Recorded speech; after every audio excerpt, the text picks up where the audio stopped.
Hi, ഞാൻ ഇന്നലെ ഇട്ട പോസ്റ്റിൻ്റെ താഴെ വന്ന 2 കമൻറ്റ്. ആക്ച്വലി എനിക്കറിയാം എന്താണെന്നറിയാമോ, രണ്ട് പേർ തമ്മിലുള്ള ഒരു ഇഷ്യൂ പറയുമ്പം ഞാൻ വൺ സൈഡഡ് ആയി പോയി എന്ന് തോന്നിക്കഴിഞ്ഞാൽ അതർ സൈഡ് അഫ്കോഴ്സ് അതിനകത്ത് റിയാക്ട് ചെയ്യും എന്നുള്ളത് വസ്തുത തന്നെയാണ്. എനിക്ക് അതിനകത്ത് പിണക്കവും പരിഭവവും ഒന്നുമില്ല. നല്ല കാര്യം, നിങ്ങൾ നിങ്ങളുടെ ഭാഗം പറയുന്നത് നല്ലത് തന്നെയാണ്. നിങ്ങളുടെ ചാവേറുകളെ കൊണ്ട് എന്നെ അറ്റാക്ക് ചെയ്യുന്നതും എനിക്ക് ഇഷ്ടപ്പെട്ടു, സന്തോഷമുണ്ട്. സിലു ഇന്നലെ ഭയങ്കര സങ്കടത്തിലാണ്, എന്നോട് നന്നായി പിണങ്ങിയിട്ടുണ്ട്, തെറ്റിയിട്ടുണ്ട്. സാരമില്ല, അവൾക്ക് എന്നെ മനസ്സിലാകുന്ന ഒരു സമയം വരട്ടെ എന്നുള്ളതാണ്. സ്പെഷ്യലി ഞാൻ പെൺകുട്ടികളോട് പറയുന്ന ഒരു കാര്യമാണ്, എന്നെ വിളിച്ചാൽ, എന്നോട് കാര്യം പറഞ്ഞാൽ, എനിക്ക് പൂർണ്ണ ബോധ്യപ്പെട്ടാൽ അതിനകത്ത് അനീതി ഉണ്ടെന്ന് പറഞ്ഞാൽ ഞാൻ തീർച്ചയായിട്ടും നടപടിയെടുക്കും. ഞാൻ ഈ പ്രശ്നം വനിതാ കമ്മീഷന് ഞാൻ കത്തെഴുതിയിട്ടുണ്ട്. ഞാൻ ചൈൽഡ് ലൈനിന് ഈ ഒരു വീഡിയോ ഞാൻ ഫോർവേഡ് ചെയ്തിട്ടുണ്ട്. ഇത് ഞാനൊരു കണ്ടന്റായിട്ടല്ല ഉണ്ടാക്കിയത്, ഇത് ഞാൻ ആക്ഷൻ എടുക്കാൻ തന്നെ മുന്നോട്ട് ഇറങ്ങിയിട്ടുള്ളത്. എൻ്റെ കൺമുന്നിൽ കണ്ട ഒരു അനീതിയാണ്. ഇതിപ്പോൾ ഇന്നും ഇന്നലെ തുടങ്ങിയ പരിപാടിയൊന്നുമല്ല. പല പ്രാവശ്യം ഞാൻ പല രീതിയിൽ എനിക്ക് ഒരുപാട് കേസുകളും വന്നിട്ടുണ്ട് മറ്റുള്ളവരുടെ വിഷയങ്ങളിൽ ഇടപെട്ടതിൻ്റെ പേരിൽ തന്നെയാണ്. അപ്പോൾ ഇതെനിക്ക് വന്ന ഒരു ഷാർപ്പ് കമൻറ്റ് എനിക്കതങ്ങ് ഇഷ്ടപ്പെട്ടു. അതുകൊണ്ടാണ് ഞാൻ ഈ വീഡിയോ ചെയ്യാമെന്ന് വെച്ചത്. മറ്റുള്ളവരുടെ ജീവിതത്തിൽ ഒളിഞ്ഞു നോക്കാൻ നാണമില്ല സ്ത്രീ. നിങ്ങൾക്കൊരു കുടുംബത്തിൽ ഇങ്ങനെയൊക്കെ ഉള്ള പല പ്രശ്നങ്ങളും ഉണ്ടാകും. സൗദ എന്നാണ്. അപ്പം എന്തായാലും പുള്ളിക്കാരൻ്റെ ചാവേറാണെന്നുള്ളത് വ്യക്തമാണ്. ഒരു കുടുംബത്തിൽ ഇങ്ങനെ പല പ്രശ്നങ്ങളും ഉണ്ടാകും. അങ്ങനെ കുടുംബങ്ങളിൽ ഉണ്ടാകുന്ന പ്രശ്നങ്ങളുടെ ആഫ്റ്റർ എഫക്റ്റ്, അതായത് പരിണിത ഫലമാണ് പെൺകുട്ടികൾ തൂങ്ങി നിന്നാടുന്നത്. മനസ്സിലായോ? കുട്ടികളെ എടുത്ത് കിണറ്റിലിട്ടിട്ട് ചത്ത് കളയുന്നത്, കുഞ്ഞുങ്ങളെയും കൊന്നുകളഞ്ഞ് ചത്ത് കളയണമെന്ന് തീരുമാനിക്കുന്നത് അവളുടെ വീട്ടുകാരുടെ സപ്പോർട്ട് ഇല്ലായ്മ കൊണ്ടും ഇതുപോലുള്ള കുത്തുവാക്കുകൾ ഏക്കുമെന്നുള്ളത് കൊണ്ടാണ്. അതുകൊണ്ട് ഏതെങ്കിലും ഒരു വീട്ടിൽ ഒന്ന് സംഭവിച്ചു എന്ന് പറഞ്ഞുകൊണ്ട് കണ്ണടച്ചിരുട്ടാക്കാൻ എന്നെ കിട്ടില്ല. മനസ്സിലായോ? പിന്നെ വേണ്ടെങ്കിൽ ഒഴിവാക്കുക, അല്ലാതെ ഇങ്ങനെ സമൂഹത്തിൽ ഇങ്ങനെ ചിത്രീകരിച്ച് പൈസ ഉണ്ടാക്കാൻ നാണമില്ലേ? അവരുടെ ഇടയിലെ പ്രോബ്ലം അവർക്ക് 2 പേർക്കും മാത്രമേ അറിയാൻ പറ്റൂ. ആ പെൺകുട്ടിയുടെ 17ാമത്തെ വയസ്സിൽ വിവാഹം കഴിഞ്ഞതാണ്. അതിനെ പഠിപ്പിച്ചോ, അതിനൊരു ജോലിയാക്കി കൊടുത്തോ, എന്നിട്ടാണോ കെട്ടിക്കൊടുത്തത്? ഈ കുഞ്ഞുങ്ങളെയും നോക്കാൻ വേണ്ടിയിട്ട് അവൾ കണ്ടെത്തിയ ഒരു മാർഗമാണ് ആ പറയുന്ന ഒരു വീഡിയോ ഇടലെന്നുള്ളത്. അത് അവളുടെ ജീവിത മാർഗമാണ്. എത്രയോ പ്രാവശ്യം അവളെ പ്രൊവോക്ക് ചെയ്ത് അവളടുത്ത് ചോദിച്ച് ഭർത്താവ് എവിടെ എന്ന്. നിങ്ങൾക്ക് കൗതുകമല്ലേ? നിങ്ങൾക്ക് അവർ പറയുന്ന കാര്യങ്ങളോ അവർ കാണിക്കുന്ന വീഡിയോസ് ഒന്നും പറ്റത്തില്ല. അവനെയും കൂടെ കണ്ടേ മതിയാവുള്ളൂ എന്ന് പറയുന്ന ഒരു സാഹചര്യത്തിൽ അവൾക്കത് പുറത്ത് പറയേണ്ടി വന്നു. അവൻ അവളെ ഇട്ടിട്ട് പോയിട്ടുണ്ട് എന്നുള്ളത് അവൾ പറയണ്ടേ? അവൾ പറഞ്ഞതാണോ കുഴപ്പം? ആഹാ, കൊള്ളാലോ. പൈസ ഉണ്ടാക്കാൻ നാണമില്ലേന്ന്. പൈസ ആരെങ്കിലും ഒക്കെ അങ്ങനെയൊക്കെ ഉണ്ടാകും. എന്തായാലും തുണി ഉരിഞ്ഞു കൊടുത്താൽ കുറച്ച് പൈസ ഉണ്ടാക്കാറില്ലല്ലോ. ഞാനും അതിന് പോയിട്ടില്ലല്ലോ. അപ്പൊ പിന്നെ ഈ ഒരു പൈസ ഉണ്ടാക്കലിൽ ഒരു മാനക്കേടും ഉണ്ടാവാൻ പോകുന്നില്ല. അവരുടെ ഇടയിലെ പ്രോബ്ലം അവർക്ക് 2 പേർക്ക് മാത്രമേ അറിയാൻ പറ്റൂ. ശരിയാണ്.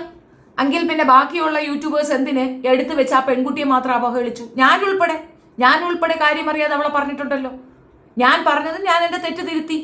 തെളിവില്ലാതെ സംസാരിക്കില്ല എന്നുള്ളത് കൊണ്ട് മൈൽഡായിട്ട് ഞാൻ എൻ്റെ ചെറിയൊരു ഷോ കാണിച്ചു. അത് ആ കുട്ടിയുടെ പെർമിഷനോടെ അല്ലാന്ന് ഞാൻ എടുത്തു പറഞ്ഞു. അവളത് അറിഞ്ഞിട്ടില്ല. അവൾ എനിക്കത് ഓൺ ടൈം വീഡിയോ ആയിട്ടാണ് അയച്ചു തന്നത്. കാരണം ഞാൻ കണ്ടു കഴിഞ്ഞാൽ ഡിലീറ്റ് ചെയ്യുക എന്നുള്ളത്. അതുകൊണ്ടാണ് ഞാനത് മറ്റൊരു ഫോണിൽ റെക്കോർഡ് ചെയ്തെടുത്തത്. ഓൺ ടൈം വീഡിയോ മാത്രമാണ്. എനിക്ക് എന്ത് തോന്നിയെന്ന് അറിയത്തില്ല ഞാനത് റെക്കോർഡ് ചെയ്തത്. ഈ ഓൺ ടൈം ഒക്കെ എനിക്ക് അയക്കുന്നുണ്ടെങ്കിൽ അവരെ ഓർക്കുക. മറ്റതുപോലെ ഞാൻ മറ്റത് നോക്കിയിട്ടങ്ങ് കളയുകയുള്ളൂ. ഓൺ ടൈം അയച്ചു കഴിഞ്ഞാൽ ഞാൻ റെക്കോർഡ് ചെയ്തെടുക്കും. കാരണം എനിക്ക് അറിയാനകത്ത് എന്തോ പണിയുണ്ടെന്ന്. അങ്ങനെ എനിക്ക് റെക്കോർഡ് ചെയ്ത് എടുക്കേണ്ടി വന്നത് അങ്ങനെ ഒരു അവസ്ഥ കൊണ്ടാണ്. അവളല്ല എന്ന് ഞാൻ തുറന്നു പറഞ്ഞു. അവൾ എനിക്ക് അയച്ചു തന്നതല്ല ഇത് പബ്ലിഷ് ചെയ്യാൻ അവൾ എൻ്റെ അടുത്ത് പറഞ്ഞിട്ടുമില്ല. അവൾ പറഞ്ഞാൽ പോലും ഞാനത് ചെയ്യുകയുമില്ല. എനിക്കെന്തെങ്കിലും തെറ്റിദ്ധാരണ ഉണ്ടെങ്കിൽ അത് മാറിക്കോട്ടെ എന്ന് മനസ്സിലാക്കി തരാൻ വേണ്ടിയിട്ട് മാത്രം അവൾ അയച്ചു തന്നതാണ്. അല്ലാതെ അത് പബ്ലിഷ് ചെയ്യാനല്ല. അങ്ങനെ പബ്ലിഷ് ചെയ്യാനാണെങ്കിൽ അവൾ അത് വീഡിയോ ആയിട്ടേ അയക്കുള്ളൂ. ഓൺ ടൈം ആയിട്ട് എനിക്ക് അയക്കത്തില്ല. അപ്പം ഒന്നും ചെയ്യാത്തൊരു പെങ്കൊച്ചിനെ വീണ്ടും ഇട്ട് ചവിട്ടി തേക്കുന്നില്ലേ? നിന്നെയൊക്കെ പോലെ 2 കെട്ട നാറികൾക്ക് ഇതുപോലെ മറുപടി കൊടുക്കാൻ ഇങ്ങനെ പറ്റുള്ളൂ. ആരെയും കുറ്റപ്പെടുത്തേണ്ട ആവശ്യമില്ല. ആരെയും കുറ്റപ്പെടുത്തേണ്ട ആവശ്യമില്ല. അവളെയും അവനെയും കുറ്റപ്പെടുത്തേണ്ട അവകാശം ആർക്കുമില്ല. മിണ്ടാതിരിക്കുക. നീ അവരുടെ ജീവിതം വിറ്റ് പൈസ ഉണ്ടാക്കുന്നു. ഞാൻ അവരുടെ ജീവിതം വിറ്റ് പൈസ ഉണ്ടാക്കുന്നു. അത് വിൽക്കാൻ പറ്റിയ ജീവിതമല്ലേ? അവർക്ക് അവരുടെ ജീവിതം വിൽക്കാമെങ്കിൽ എനിക്കും വിൽക്കാം. ഇടയ്ക്കിടയ്ക്ക് ഞങ്ങളും കൂടെ വിൽക്കട്ടെ. അവളെ ഒറ്റയ്ക്ക് മാത്രം വിറ്റാൽ ശരിയാവത്തില്ലല്ലോ. എന്ത് ആരുടെയും ജീവിതം വിറ്റ് പൈസ ഉണ്ടാക്കുന്നതല്ല. നിങ്ങൾ പലരും പറയുന്നതാണ് നിനക്ക് പൈസ ഉണ്ടാക്കാനാണ്, നിനക്ക് ആണല്ലോ. പിന്നെ ചുമ്മാതിരുന്നാണോ ഞങ്ങൾ വീഡിയോ ഇടുന്നത്? ഞാൻ വീഡിയോ ഇടുന്ന പൈസയ്ക്ക് വേണ്ടി തന്നെയാണ്. എനിക്ക് ഈ ഒരു അവസ്ഥയിൽ സിറ്റുവേഷനിൽ എനിക്ക് ചെയ്യാൻ പറ്റുന്ന ഒരു കാര്യം ഇതാണ്. കാലുകൾക്ക് സ്വാധീനം ഉണ്ടെങ്കിൽ ഞാൻ ഇതും കൊണ്ടിരിക്കാതെ 100 കാര്യങ്ങൾക്ക് വേറെ പോയി ഇറങ്ങിയിട്ടുണ്ടാകും. എന്നെ കൊണ്ട് പറ്റത്തില്ല, ഒരു സ്റ്റെപ്പ് ഇറങ്ങാൻ ഒക്കത്തില്ല. ഒരുപാട് ബുദ്ധിമുട്ടുകൾ, ലിമിറ്റേഷൻസ് ഉള്ള ലേഡിയാണ് ഞാൻ. കൈകാലാവതുണ്ടെങ്കിൽ ഞാൻ ചെയ്യാവുന്നതിന്റെ മാക്സിമം ഞാൻ ചെയ്യും. ഇപ്പോഴും അങ്ങനെ തന്നെയാണ്. എന്നെ കൊണ്ട് പറ്റുന്ന തൊഴിൽ ഇതാണ്. ഇതിൽ നിന്നൊരു വരുമാനം എനിക്ക് കിട്ടുന്നത് നിങ്ങൾക്ക് എന്താ വേദനിക്കുന്ന? എൻ്റെ മുഖം, എൻ്റെ നാക്ക്, എൻ്റെ ബുദ്ധി. ഇതുകൊണ്ട് ഞാൻ പൈസ ഉണ്ടാക്കുന്ന ആർക്കെന്താ ബുദ്ധിമുട്ട് വരാതിരിക്കുന്നത്? അതിൽ സിലുവിനെ എങ്ങനെയാണ് ഞാൻ വിറ്റു എന്ന് പറയുന്നത്? ആ പെൺകുട്ടി നേരിട്ടൊരു ബുദ്ധിമുട്ടല്ലേ ഞാൻ പബ്ലിക്കിൽ കൊണ്ടുവന്നിട്ടത്. അതെന്താ നിങ്ങൾക്ക് അത് കാണണ്ടായിരുന്നോ? വേറെ ആർക്കും അതില്ലല്ലോ. പലരും പൊതിഞ്ഞ് പിടിച്ച് നാർസിസം. എന്ത് നാർസിസം? പെണ്ണ് ചത്ത ശേഷമാണോ നിങ്ങൾക്ക് നാർസിസം എന്ന് പറയുന്ന സാധനം വരുന്നത്? ഒരു പെണ്ണ് ഏർപ്പെട്ട അപമാനത്തിന് ചിലർ അമൃത ഇത് തന്നെയല്ലായിരുന്നു അനുഭവിച്ചിരുന്നത്. എത്രയോ കാലങ്ങളോളം ആ കുട്ടി ഇത് അനുഭവിച്ചു. സോഷ്യൽ മീഡിയ എല്ലാവരും കൂടെ പിച്ചി കീറി അതിനെ.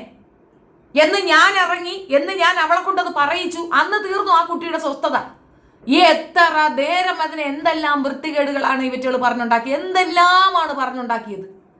അതിന് ഒരിടത്ത് പോയി അത് മര്യാദയ്ക്ക് ഒരു വീഡിയോ ചെയ്യാൻ പോലും പറ്റാത്തൊരവസ്ഥയിൽ അതിന്റെ അനിയത്തിയും കൂടെ എടുത്തു വെച്ച് ഉടുക്കുന്ന കണക്ക് എല്ലാവരും കൂടെ ഇട്ട് പെർഫോം ചെയ്തു. അതിലേക്ക് ഇറങ്ങി ചെന്ന് കാര്യം മനസ്സിലാക്കി അവൾ പറഞ്ഞു, പുറത്ത് പറഞ്ഞാൽ എനിക്ക് പ്രശ്നം വരും ചേച്ചി, എന്നെ കൊണ്ട് താങ്ങാനൊക്കത്തില്ല, ഞാൻ ഒറ്റയ്ക്കാണ് എന്ന് പകച്ചു നിന്ന കുട്ടി ഇന്ന് ധൈര്യസമേതം നിൽക്കുന്നുണ്ടെങ്കിൽ അതിന്റെ പിന്നെ ഞാൻ തന്നെയായിരുന്നു. എനിക്കത് അഭിമാനത്തോടു കൂടി പറയാൻ പറ്റും. സിലു അങ്ങനെ തന്നെ വരണം മുന്നോട്ട്. സിലു മാത്രമല്ല, ഓരോ പെൺകുട്ടികളും അങ്ങോട്ട് വരണം. നിങ്ങൾ ആരെയാണ് ഭയപ്പെടുന്നത്? എന്തിന് ഭയപ്പെടണം? എപ്പോഴും സമൂഹം ഒരു കോൺട്രൈസേഷൻ ആണ്. എങ്ങനെയെന്ന് പറഞ്ഞു കഴിഞ്ഞാൽ ആണൊരുത്തൻ ഉണ്ടെങ്കിൽ മാത്രമേ അവൾ പൂർണ്ണയുള്ളൂ. അതെന്താണ് അങ്ങനെ? എത്രയോ പേര് ചരിത്രത്തിൽ തന്നെ എത്ര പെണ്ണ്, ആബിദ ബീഗത്തിനെ അറിയുമോ നിങ്ങൾക്ക്? ഭർത്താവ് മരണപ്പെട്ട് 4 ആൺമക്കളെയും കൊണ്ട് സ്വസ്ഥമായിട്ട് അവർക്ക് അവരുടെ കുടുംബത്തിൽ നിന്ന് ഉള്ള പൈസയും കൊണ്ട് സ്വസ്ഥമായി ജീവിക്കാമായിരുന്നു. പക്ഷെ അങ്ങനെയല്ല. ഈ നാട്ടിൽ സ്വാതന്ത്ര്യം നേടിത്തരാൻ വേണ്ടിയിട്ട് ആ മക്കളെയും കൊണ്ട് അവർ ഇറങ്ങി. നമുക്ക് 2 പേരെ, അതായത് അലി സഹോദരന്മാരെ തന്ന സ്ത്രീയാണ് ആബിദ ബീഗം എന്ന് പറയുന്നത്. അവരവരുടെ ആ ഇസ്ലാമിയത്തും പിടിച്ചുകൊണ്ട് വീടിനകത്തിരുന്നെങ്കിൽ അവർ മൂലം ഈ നാട്ടിൽ നടന്ന നവോത്ഥാനങ്ങളോ ഈ നാട്ടിൽ നടന്ന നല്ല കാര്യങ്ങൾക്കോ മറ്റൊരാൾ ഉണ്ടാകുമായിരുന്നു. നാട്ടിന്റെ സ്വാതന്ത്ര്യം കിട്ടുമായിരുന്നോ? പെണ്ണൊരുമ്പെട്ടാൽ എന്നൊരു ബാഡ് ലൈൻ അങ്ങ് ഉണ്ടാക്കിയിടും. പെണ്ണൊരുമ്പെട്ടാൽ എന്താ? പെണ്ണൊരുമ്പെട്ടാൽ കുടുംബത്തിൽ സ്വസ്ഥതയുണ്ടാകും. പെണ്ണൊരുമ്പെട്ടാൽ സമാധാനത്തോടെ ജീവിക്കാൻ പറ്റും. പക്ഷെ സ്വസ്ഥത അവക്ക് പാടില്ല, സ്വാതന്ത്ര്യം അവക്ക് പാടില്ല. അവള് സ്വസ്ഥമായിട്ടിരിക്കുന്നത് സഹിക്കാൻ പറ്റുന്നില്ല ആർക്കും. അവൾ എന്നും ഇങ്ങനെ അടിപ്പെട്ട് കിടക്കണം, അടിമയായിട്ട് നിൽക്കണം. അതെന്ത് അടിസ്ഥാനത്തിലാണ്? നിങ്ങൾക്ക് 100 വട്ടം ഞാൻ എടുത്തെടുത്ത് പറഞ്ഞു, ഈണയായി തുണയായി എന്നല്ലേ പറയുന്നത്? കൈ പിടിച്ച് തരുമ്പോൾ നിനക്ക് ഈണയായി തുണയായി എന്നാ പറയുന്നേ. അതിലെവിടെയാണ് അടിമയായി എന്ന് പറയുന്നത്? നിങ്ങൾ കണ്ടിട്ടുണ്ടോ എവിടെയെങ്കിലും നിന്റെ അടിമയായിട്ട് ഞാൻ തന്നിരിക്കുന്നു എന്ന്? ഏതെങ്കിലും ഒരു പേരൻസ് അങ്ങനെ മനസ്സോടെ കൊടുക്കുമോ? അടിമയായി നീ കൊണ്ടുപോയിക്കോ എന്ന് പറയുമോ? എനിക്കിപ്പോഴും മനസ്സിലാകാത്തൊരു കാര്യം എന്തെന്നറിയാമോ? മോളെ നീ അടുത്ത വീട്ടിൽ പോകേണ്ടതാണ്, അവിടെ പോയി ജീവിക്കേണ്ടതാണ്. ചോറ് വെക്ക്, കറി വെക്ക്, തൂത്തുവാര്. നിങ്ങൾ നിങ്ങളുടെ ആ മക്കളുടെ അടുത്ത് എത്ര പേരെടുത്ത് പറഞ്ഞു കൊടുക്കുന്നുണ്ട്, നീ ഒരു പെണ്ണിന്റെ ഒപ്പം ജീവിക്കേണ്ടതാണ്, തൂത്തുവാരാൻ പഠിക്കടാ, ചായ ഇടാൻ പഠിക്കടാ എന്ന് പറയുന്നുണ്ടോ? എന്തിന്? എന്റെ മക്കൾ ചായ ഇട്ട് കൊണ്ടുവരുന്ന തരുന്നതിന് പോലും കളിയാക്കിക്കൊണ്ട് യൂട്യൂബേഴ്സ് എടുത്ത് വെച്ച് ചെയ്തിട്ടുണ്ട്. അവരവരുടെ മോനെ കൊണ്ട് ചായ ഇട്ടുണ്ടാക്കിക്കുന്നു, മോനെ അടിമയാക്കി വെച്ചിരിക്കുന്നു. നാളെ അവന്റെ പെണ്ണ് വരുമ്പോ ഒരു വയറ്റുവേദന വന്നാൽ, മെൻസ്ട്രേഷൻ ടൈമിൽ ഉണ്ടാവുന്ന അവളുടെ ഒരു തകർച്ച വന്നാൽ അവൻ ആ ബുദ്ധിമുട്ട് മനസ്സിലാക്കണം. അവൻ അവളെ സഹായിക്കണം. ഇണയായി തുണയായാണ് അവനൊരു കൂട്ടിനെ കൊണ്ടുവരുന്നത്. അല്ലാതെ അവന്റെ അടിമയായിട്ടും അവന്റെ കുണ്ടവേല ചെയ്യാനും അവന്റെ ഇടിയും അടിയും കൊള്ളാനുമല്ല. എന്റെ മകൻ ഒരു പെണ്ണിനെ കൈയങ്ങി അടിച്ച മറ്റൊരാൾ അടിക്കുന്നതിന് മുമ്പേ എന്റെ കൈ അവന്റെ മുതുകത്ത് വീണിരിക്കും. അവനെ അടിച്ച് ഞാൻ പൊട്ടിക്കും. പെൺപിള്ളേരെ തല്ലുന്നതാണോടോ ആണത്തം? പെണ്ണുങ്ങളെ അടിക്കുന്നതാണോ, ഉപദ്രവിക്കുന്നതാണോ ആണത്തം? 4 കുട്ടികൾ ചുറ്റും നിൽക്കുമ്പോൾ അവൻ ചവിട്ടി എറിയണം. അതിൽ ഒരെണ്ണം എവിടെയെങ്കിലും പോയി പെട്ട് അത് വന്ന് ആ കുട്ടിയുടെ കണ്ണിൽ പെട്ടാൽ നിങ്ങൾ സമാധാനം പറയുമോ? നിങ്ങൾ വേണ്ടാതിരുന്ന് കാണുമോ? അത് എനിക്ക് സൗകര്യമില്ലായിരുന്നു അത് ഒളിച്ചു വെക്കാൻ. ഇതിനകത്ത് എന്ത് കോൺസിക്വൻസ് വന്നാലും ഞാൻ ഫേസ് ചെയ്യാൻ തയ്യാറാണ്. അവൻ തൂക്ക് കയറിട്ടിട്ട് അവളെ വരട്ടണ്. എടാ തൂങ്ങി ചാവടാ നീ. 5 പിള്ളേരെ ഉണ്ടാക്കി കൊടുത്തിട്ട് അവളെ ഇങ്ങനെ സമൂഹത്തിൽ ഒറ്റപ്പെടുത്തി നിർത്തിയിട്ട് ഇറങ്ങിപ്പോയാൽ നീ തൂങ്ങി ചത്തുകളെന്നാണ് ഭേദം. ചത്തുപോയാൽ അതാണ് സ്വസ്ഥത. എനിക്ക് അതിനകത്ത് ഒരു പിണ്ണാക്കും വരാനില്ല. വിരട്ടൽ ഇങ്ങോട്ട് വേണ്ട എന്നാ ഞാൻ പറഞ്ഞേ. ഈ വിരട്ടലും കൊണ്ട് ഇങ്ങോട്ട് വരരുത്, ആള് വേറെയാണ്, നടക്കൂല. ഈ വിഷയം പുറത്തു വിട്ടതിൽ എന്ത് വന്നാലും അത് ഫേസ് ചെയ്യാൻ തയ്യാറായി തന്നെയാണ് ഞാൻ അത് പുറത്തു വിട്ടത്. അത് അവളുടെ സമ്മതത്തോടു കൂടിയല്ല. അവള് കരഞ്ഞ് വിളിച്ച് ആത്മഹത്യ ചെയ്യുമെന്ന് പറഞ്ഞ് എന്നെ നല്ല ഭീഷണിപ്പെടുത്തിയിട്ടുണ്ടായിരുന്നു. തലയിൽ കിണറുള്ള പെണ്ണുങ്ങൾ എൻ്റെ അടുത്ത് പരാതിയും പറഞ്ഞുകൊണ്ട് വരരുത്. ഞാൻ പറഞ്ഞേ, തലയിൽ കിണറുള്ള പെണ്ണുങ്ങളെ എനിക്ക് കണ്ണെടുത്താൽ കണ്ടുകൂടാ. നീ എവിടെ കരയാൻ തുടങ്ങുന്നു അവിടെ നീ തോറ്റു തുടങ്ങിയാണ്. കരയാനല്ല, നീ മൂലം ഈ ലോകത്തേക്ക് വന്ന 5 കുഞ്ഞുങ്ങളുണ്ട്. അവരൊരു കരയ്ക്കടുക്കുന്നത് വരെ നിനക്ക് ജീവിച്ചേ പറ്റുള്ളൂ. പലരും കല്ലെറിയും, പലരും പോക്കൃത്തരങ്ങൾ പറയും. നിന്റെ ദേഹത്തൊട്ടൂല ഇതൊന്നും. ചെയ്യാത്ത തെറ്റിന് പല രീതിയിൽ പറയും. അവ ഒരു പോസ്റ്റ് ഇട്ട് വെച്ചിട്ടുണ്ട്. അവന്റെ പോസ്റ്റ് എന്താണെന്നല്ലേ അവൻ മറുപടിയുമായിട്ട് ഇങ്ങോട്ട് തൊലിക്കുമെന്ന്. അതിന് താഴെയുണ്ട് കമന്റ് ഇഷ്ടമാതിരി. എത്ര പേരാണെന്നറിയാമോ? മാന്യമായിട്ട് ആളുകൾ പോയി പറഞ്ഞു നീ ഒന്നും തൊലിക്കണ്ടാന്ന്. ഇവൻ ഇനി എന്ത് എക്സ്പ്ലനേഷൻ കൊണ്ടുവന്നാലും എന്റെ ഒറ്റ ചോദ്യം, സിലു പിഴയാണെന്ന് തന്നെ വെക്കുക പോട്ടെ, സിലു കുഴപ്പമാണെന്ന് തന്നെ വെക്കുക പോട്ടെ. ആ മക്കളുടെ മുമ്പിൽ വെച്ച് ആ മക്കളുടെ ഉമ്മായ അടിക്കാൻ ഇവൻ ആര് അധികാരം കൊടുത്തു? പിന്നെ അത് പോസ്റ്റ് ചെയ്തെന്നോ? അവള് CCTV വെച്ച് CCTV ഉണ്ട് എന്നുള്ള ബോധമുള്ളപ്പോ പോലും അവൻ ഇങ്ങനെ ചെയ്യണമെന്ന് തോന്നിയെങ്കിൽ അതില്ലാത്തപ്പോ ഇവൻ എന്തൊക്കെ ചെയ്തിട്ടുണ്ടാകും? അവൾ അനുഭവിച്ച ദുരിതത്തിന്റെ ഒരു പങ്കല്ലേ നമ്മൾ കണ്ടുള്ളൂ. അവള് മെലിഞ്ഞു തൊലിഞ്ഞിരിക്കുന്നു, കുഞ്ഞു കുട്ടിയെ പോലിരിക്കുന്നു. പലരുടെയും കംപ്ലൈന്റ് ആണ് അവൻ കിളവനെ പോലിരിക്കുന്നു, ഇപ്പൊ അവനെ പറ്റൂലെന്ന്. ഈ 5 പിള്ളേരെയും കൊണ്ട് ഇനി അവളെ എങ്ങോട്ട് പോകാനാണ് നിങ്ങൾ പറയുന്നത്? കുട്ടികൾ അവൾക്കൊപ്പം നിൽക്കുന്നിടത്ത് തന്നെ അവളുടെ ഭാഗത്തുള്ള ന്യായം മനസ്സിലാക്കുക. ഇനി കുട്ടികൾ നിന്നില്ല എന്ന് തന്നെ വെക്കട്ടെ. പെണ്ണൊരുത്തി എന്നും അടിപെട്ട് കിടക്കണമെന്നാണോ നിങ്ങൾ പറയുന്നത്? എവിടെയാണത്? ഈ കമ്മ്യൂണിറ്റി തന്നെ പെൺകുട്ടികളോട് കാണിക്കുന്ന നീതി നിഷേധം ഞാൻ കണ്ടുകൊണ്ടിരിക്കുകയാണ്. അതാ മതം പഠിച്ചവരാണ് ആ ചെയ്യുന്നതെന്ന് ഓർത്തോണം. ആ മതത്തിൽ സ്പെസിഫിക്കലായിട്ട് പറയുന്നുണ്ട് ഇത്തരത്തിലുള്ള ഒരു പോക്രിത്തരവും അനുവദനീയമല്ല. പെണ്ണിനെ എറ്റി ഉതയ്ക്കാൻ പറ്റും. ഫിനാൻഷ്യലി സൗണ്ടായി ഇരിക്കേണ്ടത് പെണ്ണ് തന്നെയാണ്, ആണല്ല. അവളെ ഫിനാൻഷ്യലി സൗണ്ട് ആക്കിയതിന് ശേഷം മാത്രമേ അവനിക്ക് വേൽക്കാൻ പോലും നിയമമുള്ളൂ. നിങ്ങൾ ആരെയാണ് ഈ പറ്റിക്കുന്നത്? കുറെ കാമാൻറ്റോളികൾ ഇറങ്ങിക്കിടക്കുകയാണ്. ഞാൻ കണ്ടു പലരുടെയും വീഡിയോസ്. ഞാൻ എത്ര പേരുടെ വീഡിയോസ് കണ്ടതിന് ശേഷം മാത്രമാണ് ഞാൻ ഇങ്ങനെ ഒരു തീരുമാനമെടുത്തത്. ഇതിനകത്ത് വരുന്ന റിസ്ക് എന്താണെന്ന് എനിക്ക് നല്ലപോലെ അറിയാം. ഇതിനകത്ത് വരുന്ന ബുദ്ധിമുട്ട് എന്താണെന്ന് എനിക്ക് നല്ലപോലെ അറിയാം. ചാനൽ കൊണ്ട് ജീവിക്കാനാണെങ്കിൽ എന്റെ ചാനൽ പോയപ്പോൾ ഞാനും സൂയിസൈഡ് ചെയ്യണമായിരുന്നു. സത്യമില്ലല്ലോ, ഇവിടെ ഇരിപ്പില്ലേ? ചാനൽ പോയാൽ വേറെ ചാനൽ. എനിക്ക് പറയാനുള്ളത് ഒരു മീഡിയം വേണമെന്നേ ഉള്ളൂ, ഇന്നത് വേണമെന്നൊന്നുമില്ല. പണത്തിന് വേണ്ടി ഉണ്ടാക്കിയ ചാനലുമല്ല. പിന്നെ ഇനി അങ്ങനെ ഒരു എമൗണ്ട് എനിക്ക് കിട്ടുന്നുണ്ടെങ്കിൽ ഇവിടെ കയ്യും കാലും ആരോഗ്യമുള്ള ആൺകുട്ടികൾ ചെയ്യുമ്പോൾ ഞാൻ ഈ വയ്യായ്മ കൊണ്ട് ഇത് ചെയ്യുന്നതിൽ എന്താ കുഴപ്പം എന്തായിരിക്കുന്നത്? നിങ്ങൾ തരുമോ? എനിക്ക് ചിലവിന് തരുമോ? പെണ്ണുങ്ങൾ പിച്ച എടുക്കണോ? പെണ്ണുങ്ങൾ വ്യഭിചാരത്തിന് പോണോ? പെണ്ണുങ്ങൾ വീഡിയോ ഇടുമ്പോഴാണോ വേദന? അതോ സ്ത്രീ ശബ്ദം കേൾക്കുമ്പോൾ വേദന ഉണ്ടോ? പെണ്ണ് ശബ്ദിച്ച കുഴപ്പമുണ്ടോ? അതങ്ങോട്ട് പിടിക്കുന്നില്ല അല്ലേ? സുഖിക്കുന്നില്ല. എത്രയോ പേര് അവിടെ കമന്റ് ഇടുന്നു. ആ പെൺകുട്ടി അനുഭവിച്ച വേദന ഞങ്ങളും അനുഭവിക്കുന്നുണ്ടെന്ന് ഓരോരുത്തരും വന്ന് പറയുന്നുണ്ട്. അപ്പൊ ഇത് ഒരാളുടെ പ്രശ്നമല്ല. ഒരാൾ മുൻപോട്ട് വന്നാൽ മാത്രമേ ബാക്കിയുള്ളവർക്ക് മുൻപോട്ട് വരാൻ പറ്റുള്ളൂ. വിവാഹം എന്ന് പറയുന്നത് ഏറ്റവും സ്വസ്ഥതയായി ഏറ്റവും സന്തോഷപൂർവ്വമായിട്ടുള്ള ഒരു സംഗതിയാണ്. അതുകൊണ്ടാണ് അത്രയും സെലിബ്രേറ്റ് ചെയ്തിട്ട് അത് നടത്തുന്നത്. 2 കുടുംബങ്ങൾ ഒന്ന് ചേരുന്ന, 2 മനുഷ്യരൊന്നിക്കുന്ന ഒരു മഹത് സംഭവം. അതിലെവിടെയാണ് അടിമത്തം വരുന്നത്? എവിടെയാണ് അക്രമം വരുന്നത്? ടോക്സിസിറ്റി വരുന്നത്?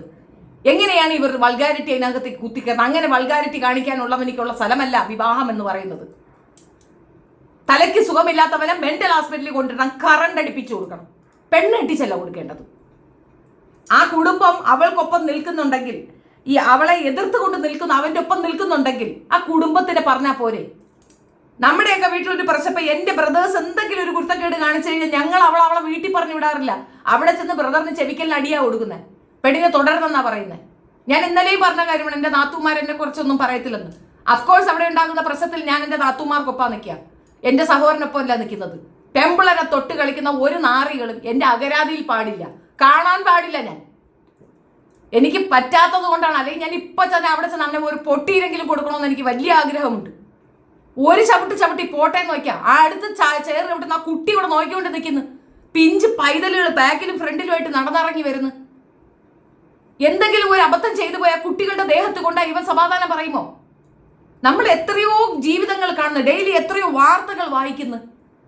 യഥാർത്ഥ സമയത്ത് ഇടപെടാൻ സാധിക്കാതെ മരണപ്പെട്ട ശേഷം വരുന്നുണ്ട് ഹാഷ്ടാഗ് ഇടാൻ. എനിക്ക് സൗകര്യമില്ലെന്നാണ് ഞാൻ പറഞ്ഞത്. എനിക്ക് സൗകര്യമില്ല. എനിക്ക് ഇപ്പോൾ ചെയ്യാനാ തോന്നിയത്. ഇതിനകത്ത് സിലുവിന് എന്നോട് പിണക്കം വന്നാലും എനിക്കൊന്നുമില്ല. സിലുവിനെ വിളിക്കാൻ, സിലു താമസിച്ചു പോയി ആ വീട്ടിൽ നിന്ന് ഇറങ്ങാൻ. സിലു വളരെ വൈകിപ്പോയി. ഇത്രയും ടോക്സിറ്റി ഉള്ള ഒരു വൃത്തികെട്ടവന്റെ ഒപ്പം അവൾ ആ കുഞ്ഞുങ്ങളെ കൊണ്ട് ജീവിച്ചത് തെറ്റാണ്, 100% തെറ്റാണ്. പിന്നെ ആ പെണ്ണിനെ ആക്രമിക്കുന്ന അവളുടെ വീട്ടുകാരായിരുന്നാലും അവളുടെ ബന്ധുക്കളായാലും അവളുടെ ഉമ്മ ആയിരുന്നാലും നാണമില്ലേ സ്ത്രീ എന്ന് എനിക്ക് ചോദിക്കാൻ. നിങ്ങൾക്ക് നാണമില്ലേ? കടലിൽ പിടിച്ച് തള്ളിക്കൂടായിരുന്നോ നിങ്ങൾക്ക് നിങ്ങളുടെ മകളെ? അവൾ വന്ന് പരാതി പറഞ്ഞാലെങ്കിലും നിങ്ങൾക്ക് കേൾക്കാനുള്ള മനസ്സില്ലയോ? കുടുംബ ബന്ധങ്ങളെ പറ്റി നോക്കുന്നില്ല, കുടുംബത്തിലുള്ളവർക്ക് മാനക്കേടുണ്ടാവുമെന്ന് നോക്കുന്നത്. പിന്നെ കുടുംബക്കാരെ അങ്ങ് സ്വസ്ഥമായിട്ട് ജീവിക്കുമ്പോൾ ഈ കുട്ടിക്ക് കിട്ടും. അവൾ കരയണം, അവൾ ഡെയിലി ഇതിനു വേണ്ടി കിടന്ന് കഷ്ടപ്പെടണം, വിഷമിക്കണം. അതല്ലേ വേണ്ടത്. അവരുടെ ഫിനാൻഷ്യൽ ഇഷ്യൂ, അവരുടെ മറ്റ് ദാമ്പത്യ പ്രശ്നങ്ങളോ ഒന്നും എൻ്റെ വിഷയമല്ല.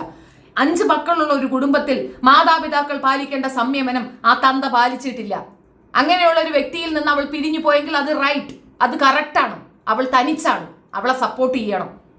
അവൾ മോട്ടിവേഷൻ കൊടുത്തുകൊണ്ടിരുന്നതും അവൾ പറഞ്ഞതിലും ഒക്കെ പാളപ്പിഴകൾ ഉണ്ടായിരുന്നത് അവൾ അനുഭവിച്ച ബുദ്ധിമുട്ട് അവൾക്ക് തുറന്നു പറയാൻ പറ്റാത്തൊരു സാഹചര്യത്തിൽ തുറന്നു പറഞ്ഞൊരു കാര്യമാണത്. അതിൽ കൂടെ വരികൾക്കിടയിൽ വായിക്കുക എന്ന് പറയുന്ന കണക്ക് അവളുടെ വാചകത്തിനിടയിൽ നിന്നാണ് ഞാനത് വായിച്ചെടുത്തത്. അതായത് അവൾ പൂർണ്ണമായി എന്നോടൊന്നും പറഞ്ഞിട്ടില്ല. എന്നെ ആക്രമിക്കുന്നതിന് മുമ്പ് ഒന്ന് ചിന്തിച്ചു നോക്കൂ, എന്തുകൊണ്ടായിരിക്കുമെന്നൊന്ന് ചിന്തിച്ചു നോക്കൂ. ഞാനൊരു വിഷയം ഞാൻ ഇത്താക്ക് കാണിച്ചു തരാം. ഇങ്ങനെ ഒരു അവസരത്തിൽ ഈ ഒരു അറ്റ്മോസ്ഫിയറിൽ ഞാൻ മക്കളെ അവിടെ നിർത്തിയിട്ട് വരുന്നത് ശരിയല്ലെന്ന് തോന്നിയത് കൊണ്ട് ഞാൻ മാറി. വേറെ എന്ത് കഥ? വേറെ ഒരു കഥയും അത് എന്നോട് പറഞ്ഞിട്ടില്ല, ഞാൻ കേൾക്കാൻ തയ്യാറുമായിട്ടില്ല. ബാക്കി ഞാൻ അന്വേഷിച്ചറിഞ്ഞ കഥകളാണ്. ഇതൊന്നുമല്ല, ഞാൻ പലതും മിണ്ടിയിട്ടില്ല. മൂപ്പൻ വ്ളോഗ് അവിടെ വീഡിയോ ഇട്ടിട്ടുണ്ട്, പോയി നോക്കുക. അയാൾ എന്തൊക്കെ പറയുന്നുണ്ട്. എന്തേ അത് നിർത്തണമെന്ന് നിങ്ങൾക്ക് തോന്നിയില്ലേ? അത് സ്റ്റോപ്പ് ചെയ്യണമെന്ന് നിങ്ങൾക്ക് തോന്നിയില്ലേ? ഷെഫീന വീഡിയോ ഇട്ടതാണോ കുഴപ്പം? ഈ ഒരു കാര്യം പബ്ലിക്ക് കൊണ്ടുവന്നതാണോ കുഴപ്പം? ഈ ഇടയ്ക്ക് ഒരു പെൺകുട്ടി എന്നെ വിളിച്ചിട്ട് പറഞ്ഞിട്ടുണ്ടായിരുന്നു, ഹസ്ബൻഡിന്റെ സിസ്റ്റർ വന്നിട്ട് ദിനം പ്രതി ഇതുപോലത്തെ വർത്തമാനം പറയുന്നു, ഉപദ്രവിക്കുന്നു, അവർക്ക് സ്വസ്ഥമായി ജീവിക്കാൻ പറ്റാത്ത ഒരു സാഹചര്യം ഉണ്ടെന്ന്. ഞാൻ പബ്ലിക്ക് കൊണ്ടുവന്നില്ലല്ലോ. ഞാനത് അതിനകത്ത് തീർത്തു. ഞാൻ അവനെ വിളിച്ചിട്ട് പറഞ്ഞു, വാണിംഗ് കൊടുത്തത്. ഒരു പ്രാവശ്യം കൂടെ നിന്റെ കുടുംബത്തിൽ നിന്നുള്ളവർ വന്ന് അവളെ ശല്യം ചെയ്താൽ, കെട്ടിച്ചു വിട്ട പെങ്കൊച്ചു വന്ന് നിന്റെ വീട്ടിൽ വന്ന് നിൽക്കുന്നതിന് കുഴപ്പമില്ല, പക്ഷെ അവളെ ശല്യം ചെയ്താൽ പിന്നെ നീ എയറിലേക്ക് കയറി ഞാൻ നിന്നെ എയർ കയറ്റി മാത്രമല്ല ഞാൻ അങ്ങ് വരും, മെനക്കെടും. ഇത് ഇന്നും ഇന്നലെയും തുടങ്ങിയ പരിപാടിയല്ല. ഇത് മറ്റുള്ളവരുടെ കുടുംബജീവിതത്തിൽ ഇടപെടുക എന്നുള്ളതല്ല. ഞാൻ രാഷ്ട്രീയകാരിയൊന്നുമല്ല, പക്ഷെ സോഷ്യൽ വർക്ക് എനിക്കുണ്ട്. അതിന്റെ മറ്റൊരു ഇതാണ് നിങ്ങൾ കണ്ടത്. എൻ്റെ കണ്ണിൽ പെടാത്ത, എനിക്ക് ഇഷ്ടപ്പെടാത്ത സംഗതി ഉണ്ടെങ്കിൽ ഞാൻ പറയും. അതിന് ഞാൻ ഉപയോഗിക്കുന്ന മീഡിയ ഇത് തന്നെയാണ്. ഇത് നിർത്തണമെന്നുണ്ടെങ്കിൽ ഞാൻ ചാകണം. നിനക്കൊക്കെ വേണമെങ്കിൽ എന്നെ ഒന്ന് കൊല്ലാം, അത്രേ പറ്റുള്ളൂ. ആ പെണ്ണിനെ ആക്രമിക്കാൻ വേണ്ടി അവൻ വീഡിയോ ഇട്ട് കാത്തിരിക്കുകയാണ്. നീ വീഡിയോ ഇട്ടിട്ട് വാടാ, നിനക്ക് ഞാൻ ബാക്കി അപ്പം തരാം. നീ വീഡിയോ ഇട്ടിട്ട് ഇറങ്ങും, ബാക്കി നിനക്ക് ഞാൻ അപ്പം തരാം. നീ എന്ത് കോലം കെട്ടിയ വർത്തമാനം പറഞ്ഞാലും, നീ എന്ത് പോക്കൃത്തരം പറഞ്ഞാലും, ആ കുഞ്ഞുങ്ങളെ മുമ്പിൽ വെച്ച് അവരെ ഉമ്മായെ തല്ലാൻ കയറിയ കേറ്റം ഒരു കാരണവശാലും അംഗീകരിക്കാൻ പറ്റുന്നില്ല. നിനക്കെതിരെ ഗാർഹിക പീഡനത്തിന് കേസെടുക്കുകയാണ് വേണ്ടത്. സ്വമേധയാ വനിതാ കമ്മീഷൻ കേസെടുക്കണം. സ്വമേധയാ കുഞ്ഞുങ്ങളുടെ റൈറ്റ്സിന് അഗൻസ്റ്റ് ആയിട്ട് നീ പ്രവർത്തിച്ചതിന് നിനക്കെതിരെ കേസെടുക്കണം. കുട്ടികളുടെ മുമ്പിൽ വെച്ച് ഇത്രയും വലിയ അട്രോസിറ്റി നീ കാണിച്ചിട്ടുണ്ടെങ്കിൽ ആ 2 ആൺമക്കൾ നാളെ എൻ്റെ പെണ്ണുങ്ങളെ അടിക്കാമെന്നുള്ള ഒരു പാഠമാണ് നീ പഠിപ്പിച്ചു കൊടുത്തിരിക്കുന്നത്. അതേപോലെ എൻ്റെ ഉമ്മ ഇതെല്ലാം സഹിക്കുന്നുണ്ടെങ്കിൽ പെണ്ണെന്നാൽ ഇത് സഹിക്കേണ്ടവളാണെന്നുള്ള പാഠം ആ കുട്ടികൾക്ക് നീ പഠിപ്പിച്ചു കൊടുക്കുകയാണ് ചെയ്തത്. ഇത് ഒരിക്കലും നല്ലൊരു കാര്യമില്ല. അത്തരം ഒരു അറ്റ്മോസ്ഫിയറിൽ ആ കുഞ്ഞുങ്ങൾ വളരാൻ പാടില്ല എന്നുള്ളത് തന്നെയാണ്. അവൾക്കൊപ്പം തന്നെയാണത്. അവൾ വേണ്ട എന്ന് പറഞ്ഞാലും ഞാൻ അവൾക്കൊപ്പം തന്നെയാണ്. മനസ്സിലായില്ലേ? എൻ്റെ ടൈം ലൈനിന്റെ താഴെ വന്ന് ഞാൻ എത്രയോ പ്രാവശ്യം പറഞ്ഞതാണ്. ഞാൻ വീഡിയോ ചെയ്ത് പോയപ്പോഴും ഞാൻ പറഞ്ഞാണ്, സിലുവിനെതിരെ ഒരു അക്ഷരം ഞാൻ ടോളറേറ്റ് ചെയ്യത്തില്ല എന്ന്. അതിന് കാരണവും ഉണ്ടെന്ന് ഞാൻ പറഞ്ഞു കഴിഞ്ഞു. ആ പെൺകുട്ടി മരിച്ചതിന് ശേഷം അവൾക്ക് വേണ്ടി ഹാഷ്ടാഗ് ഇടാൻ എനിക്ക് താല്പര്യമില്ല. അതുകൊണ്ടാണ് ഇത് എൻ്റെ കയ്യിൽ നിൽക്കില്ല എന്ന് എനിക്ക് ബോധ്യപ്പെട്ടത് കൊണ്ടാണ് ഞാനിത് പബ്ലിക്കിന് തന്നത്. കമന്റ്സ് ഇടുന്നവരും ദയവേത് നിങ്ങളുടെ ഓരോ വേർഡും ആ കുട്ടിക്ക് പ്രചോദനമായിരിക്കണം. അവളുടെ കൂടെ നിൽക്കണം. അവൾ എന്തെങ്കിലും കടും കാണിച്ചാൽ ആ അബദ്ധം കണ്ടു നിൽക്കാൻ ഒക്കത്തില്ല. ഓരോ വാക്കിലും ആ കുട്ടി പറയണ നാളെ കാണാൻ പറ്റുമെങ്കിൽ ഇൻഷാ അല്ലാ എന്നാ പറയുന്നത്. എനിക്കത് കേൾക്കാൻ പറ്റണില്ലെന്ന്. അവൾ ഓരോ വേർഡിലും അതാണ് പറയണത്, ഞാൻ നാളെ ഉണ്ടാകുമെങ്കിൽ. ഇങ്ങനെ പറയുന്ന ഒരു പെൺകുട്ടിയെ ഞാൻ കണ്ടില്ല എന്ന് വെക്കണമായിരുന്നോ? ഞാൻ മിണ്ടാതിരിക്കണമായിരുന്നോ?